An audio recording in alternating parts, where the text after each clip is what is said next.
प्रिया एक बहुत सुंदर सी बच्ची थी। वह अपने माता पिता के साथ पहाड़ों में रहती थी। प्रिया के पिता भेड़ बकरियों को चराने के लिए ले जाते थे। शाम तक वे उन्हें वापस लाते थे। इसके बदले में गांव वाले उन्हें कुछ पैसे देते थे, जिससे उनकी गुजर बसर हो जाती थी। एक दिन प्रिया ने अपने पिता से जिद की कि वह भी पहाड़ पर चलेगी। उसके पिता ने प्रिया की बात मान ली, लेकिन उससे कहा, बेटी, मैं तुझे ले तो जाऊंगा, लेकिन तुझे मुझसे वादा करना होगा कि तू अकेली इधर-उधर नहीं जाएगी। प्रिया मान जाती है। प्रिया के पिता उसे गोद में उठाकर दूसरे हाथ में लाठी लेकर भेड़ों के साथ पहाड़ों पर चढ़ने लगते हैं। पहाड़ पर पहुंचकर वे थक जाते हैं। पहाड़ों के पीछे एक बड़ा सा हरी घर का मैदान था। सारी भेड़ें वहीं घास खा रही थीं। प्रिया को उसके पिता ने कहा, बेटी, यही मैदान में तुम भी खेल लो। कहीं दूर मत जाना, मैं कुछ देर आराम कर लूं। प्रिया ने देखा, वहां पर बहुत से फूलों के पौधे थे, जिनमें सुंदर सुंदर फूल लगे थे। प्रिया वहां से फूल तोड़ने लगी। तभी उसे कुछ आवाज सुनाई दी, हमें बचा लो, हमें बचा लो। यह आवाज सुनकर प्रिया डर गई। वह दौड़कर अपने पिता के पास जाने लगी, लेकिन उस आवाज में इतना दर्द था कि वह उस दिशा में चल दी जहां से आवाज आ रही थी। वहीं पास ही में प्रिया ने देखा, एक छोटी सी सफेद कपड़े की पोटली पड़ी थी। वह पोटली के पास गई तो पोटली हिलने लगी। उसमें से आवाज आ रही थी, हमें आजाद कर दो, हमें बचा लो। प्रिया ने डरते डरते पोटली खोली। पोटली अभी पूरी खुली भी नहीं थी कि उसमें से 3-4 रंग बिरंगी चिड़िया उड़कर बाहर आ गईं। प्रिया डर गई, लेकिन उनमें से एक चिड़िया ने प्रिया के सामने आकर कहा, डरो नहीं, हमें तुम्हें नुकसान नहीं पहुंचाएंगी। चिड़िया को इंसान की आवाज में बोलते देखकर प्रिया ने डरते हुए कहा, तुम सब हमारी आवाज में कैसे बात कर रही हो?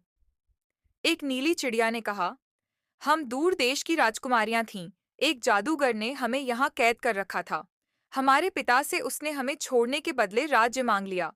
राज्य लेने के बाद भी उसने हमें नहीं छोड़ा। प्रिया ने पूछा, लेकिन अब क्या होगा? तुम वापस अपने असली रूप में कैसे आओगी? यह सुनकर एक चिड़िया ने बताया, इस पोटली को अगर तुम तोड़ दो तो जादूगर का जादू खत्म हो जाएगा और हम असली रूप में आ जाएंगे। जादूगर का जादू खत्म होते ही हमारे पिता भी आजाद हो जाएंगे। फिर वो जादूगर को कैद कर लेंगे। प्रिया बोली, बस इतनी सी बात।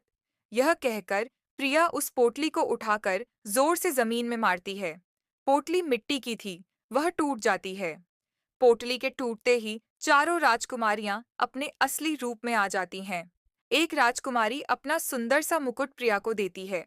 एक राजकुमारी प्रिया को अपने कपड़े देती है और उसके कपड़े खुद पहन लेती है। उसके बाद वे चारों राजकुमारियां वहां से चली जाती हैं। प्रिया अपनी सुध-बुध खोकर सब देखती रहती है। कुछ देर में उसके पिता प्रिया के पास आते हैं। वे देखते हैं कि प्रिया बहुत सुंदर कपड़े पहने और सोने का मुकुट लगाए बैठी है, तो वो उससे पूछते हैं कि ये सब कहाँ से आया। तब प्रिया उन्हें सारी बात बता देती है। यह सुनकर प्रिया के पिता बहुत खुश होते हैं कि उनकी बेटी ने बहुत नेक काम किया है। शाम को दोनों घर आ जाते हैं। इस घटना के कुछ दिन बाद राजा के सिपाही उनके घर आते हैं। प्रिया के माता-पिता और प्रिया को साथ ले जाते हैं। राजा के दरबार में उनका बहुत मान सम्मान होता है।